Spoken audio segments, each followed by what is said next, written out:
They say if you want peace, you ought to live as far from people as you can get.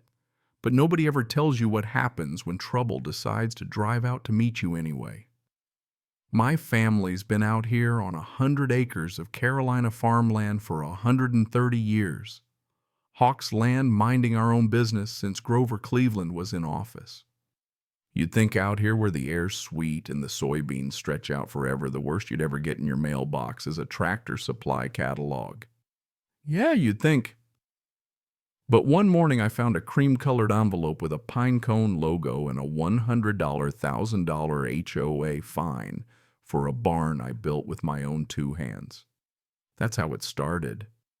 Not with gunfire, not with a sheriff pounding on the door. Just a regular old Tuesday mist, still low on the beans, quiet as church. Now you have to understand this land is a rhythm you live by. Sun comes up over the eastern ridge tractors.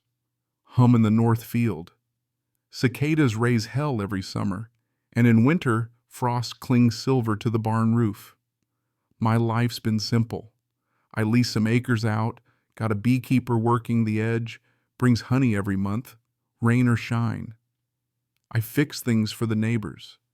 Sprayers, bush hogs, a tractor coughing, like it's got pneumonia.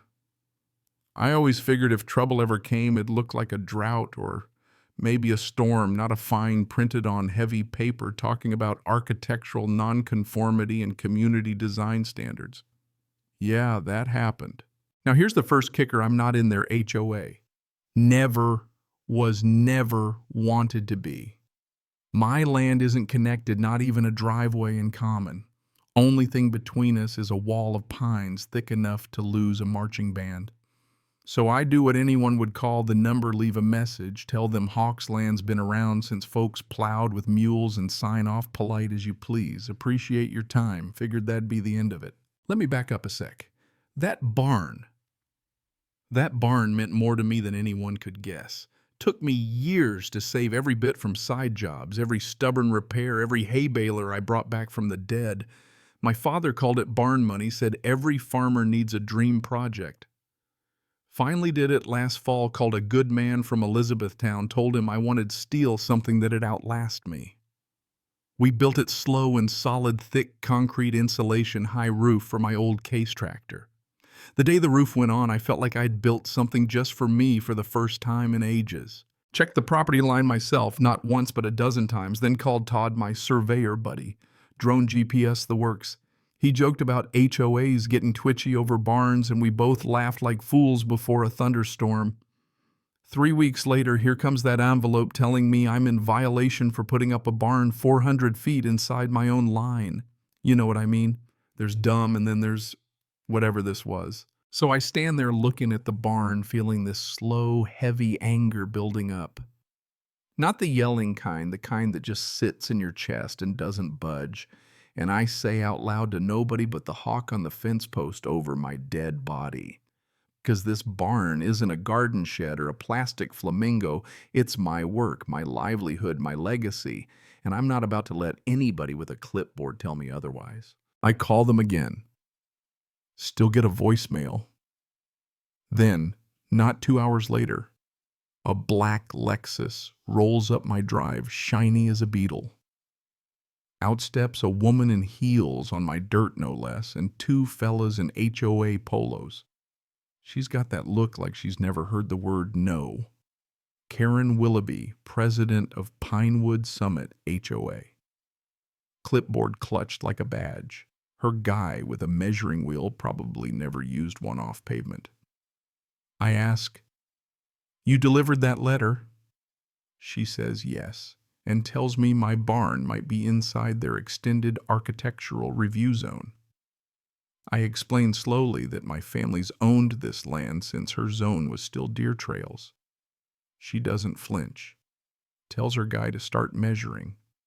I step between him and the fence. There's a pause. The air gets thick. I tell her quiet but clear. This is your chance to get back in your car. She calls me uncooperative. I call her trespassing.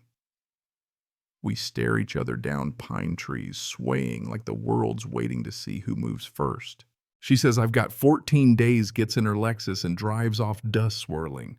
That's when I realize this ain't a mix-up. This is a land grab.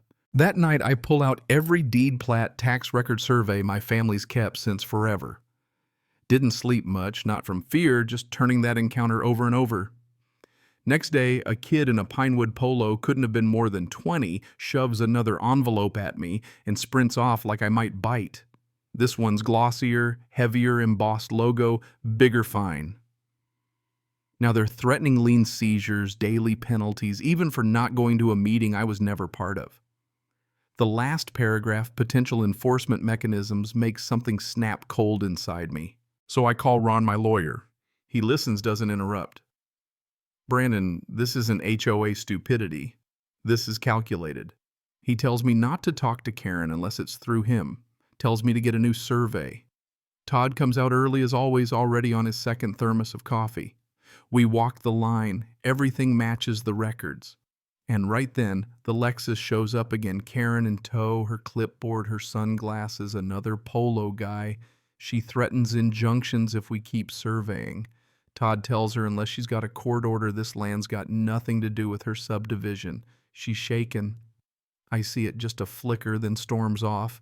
Todd turns to me, says, "Whatever this is, it's bigger than a barn." Days go by. Todd comes back, no jokes this time, just a big rolled up map. He lays it out in my shop, starts pointing. Here's the official line. Here's what Pinewood Summit thinks it is. 9 houses, 1 HOA office, all built across my line. 9. Some with garages, some with half their yards on my soil. And the HOA office dead center on my land. I sit there staring, feeling like the ground's shifted under my boots. Todd says it might be bad overlay sloppiness, or maybe someone did it on purpose, fudged the GPS, tried to make it look legit. He says, "Brandon, I'm telling you, this is real encroachment." That's when the stories twist, see. I dig deeper. County maps, satellite layers, tax records going back 30 years. I find a dormant parcel marked owner unknown, right where my family's paid taxes every year. That ain't an accident. I send everything to Ron. He hooks me up with a specialist, an old-timer who handles documents like they're evidence at a crime scene. 3 days later, he shows me overlays, coordinates, boundary lines, nudged just enough to move foundations over the line. This wasn't sloppiness, he says. Someone wanted more land than they paid for. And just when I think it can't get weirder, I get a yellow legal note in the mailbox. Stop digging. You push. We push back. No envelope, just marker. I stand there in the dusk wind in the pines, and for the first time in 30 years, I feel like I'm being watched. That night, I get out my granddad's hunting rifle, check it over, and lay it by the bed. Not for fear, just for the understanding. Peace is gone, and it's not coming back unless I make it. Then Karen tries a different game, shows up with a glass dish of apple cobbler, acting neighborly, all nervous smiles. Invites me to a Friday get-together at the HOA clubhouse, says maybe we could talk things out. Ron tells me to go but not sign a thing. I walk in, take one look at their sign-in sheet, see a sneaky clause about acknowledging compliance processes. I pick it up and say, "I'll take this with me." Then I hand Karen my own document complaint filed with the county prosecutor about their forgery and encroachment. She signs it without thinking, her board signs as witnesses. I walk out before dessert, clutching what turns out to be the loaded gun in my back pocket. First hearing at the courthouse, I walk in with Ron, maps, deeds, GPS logs, aerials, everything. Judge is old school, silver eyebrows, slow voice, no nonsense. When Ron lays out the case page by page, the room starts to shift. Folks murmuring, some leaning in, a few gaping when they see drone overlays showing Pinewood Summit sprawled over Hawksland. Then Ron hands the judge that document Karen signed at her own party, proving she got our complaint weeks before. Karen's lawyer tries to object, judge shuts him down. Then to Karen, "Would you like to explain this?" She mumbles about misunderstandings. Judge just stares her down. This is not misunderstanding.